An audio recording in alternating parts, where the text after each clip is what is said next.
le eureka qui sort de nulle part n'existe jamais, en fait. Le eureka, c'est l'accumulation de savoir, de connaissances. On est face à un mur, le mur de la connaissance, et on en cherche les aspérités. On cherche.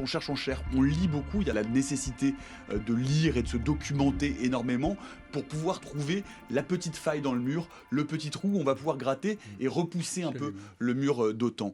Néanmoins, qu'il y ait à un moment donné un déclic, une sorte de révélation, ce côté un peu immanent de la pensée qui arrive et qui tombe, c'est assez indiscutable.